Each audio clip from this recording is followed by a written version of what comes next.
For more on how Ebola and other issues are impacting Africa's economies, I'm joined by David Evans, World Bank Senior Economist for the African region. Good to see you. I guess my first reaction is it's not a surprise that this is going to have obviously an adverse impact to the economies there. The question a lot of people are asking is it going to be short-term and long-term? And I suspect that ultimately depends on how fast they can take care of this crisis. That's certainly true. From what we're seeing on the ground, we're looking at between 1.25 quarters of lost growth that was projected for this year in these three countries. That amounts to more than $300 million in these three countries alone, the $300 million poorer than they would be in the absence of Ebola. This translates into families going without meals and kids not being able to pay their secondary school fees, a really human face. Now, what happens next, as you say, really depends on the path of the epidemic. We estimate that if it doesn't come under control, then the impact within these three countries alone by the end of next year will be over $1 billion. And for the West African region, it could extend to more than $30 billion. It seems to me it's fair to probably assume that this is not going to go away anytime soon, especially in those hard-hit areas. In 2015, we're likely to still be talking about this, unless, of course, they resolve this. How big of an impact is that going to have on next year in terms of the psychology of investors? Well, investors, until the epidemic is really under control, then we don't expect investors to be returning actively anytime soon.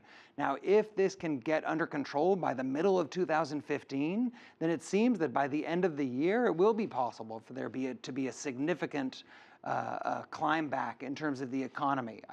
There are a lot of cash crops coming out of here. There's a lot of activity. These were economies on strong growth paths before the epidemic, but obviously there's a big loss. This foreign aid that we've been talking about, I've seen various estimates, some up to $1 billion, some more. Is money enough to solve this crisis? We need money, but it's not enough.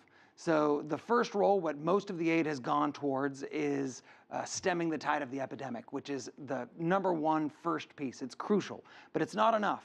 At the same time, these governments, they need resources to continue running schools and providing security and providing other non-Ebola health services, while all of the government resources are being sent towards fighting Ebola. And so that sort of government support is also crucial. So it's not just the money they don't have, it's the money that's being diverted to other things as well. And I'm curious from the folks you're talking to on the ground, how widespread is the impact to, say, businesses, schools, hospitals in terms of, well, I guess you may not be going to school. There's a lot of things you're not doing because of this, especially in the hard-hit areas, right? That's absolutely right. There are a lot of cases where women don't want to take their crops to market to sell because they're afraid of being in crowded spaces. Normally, traders who would come and sell food from the Ivory Coast in Liberia aren't willing to come. As you say, schools, people aren't willing to go and get treated for malaria at the health center because they're afraid they'll catch Ebola. The healthcare system, what can be done here? I mean, this is a critical part. Absolutely. And so right now the World Bank and a lot of other international partners are working on both the immediate run, which is making sure that workers have hazard pay and the necessary equipment, but then for both the immediate and the medium run, setting up better surveillance systems so that not only can this epidemic come better under control, but so that when the next epidemic of Ebola or whatever else breaks out in the coming years, we're more prepared. The security issues, I mean, is that an issue? I've read where it is, I've read where it isn't, but it seems to me the reports lean towards it is still a problem. So most of the security issues to this point are outside of the three most affected countries, thankfully. However, what we have are three of the more fragile economies in the world with poverty rates around 50%. Our estimates project that those rates are going to shoot way up as a result of this epidemic, looking at 70, 75% over the course of the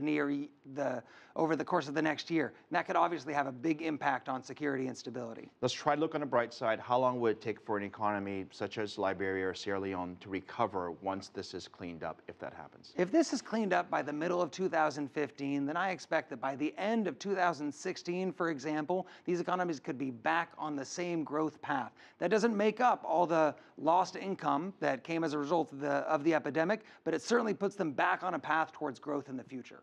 David Evans, World Bank Senior Economist for the African region. Thank you very much for your insights on this. Certainly a problem we're all going to be watching very closely.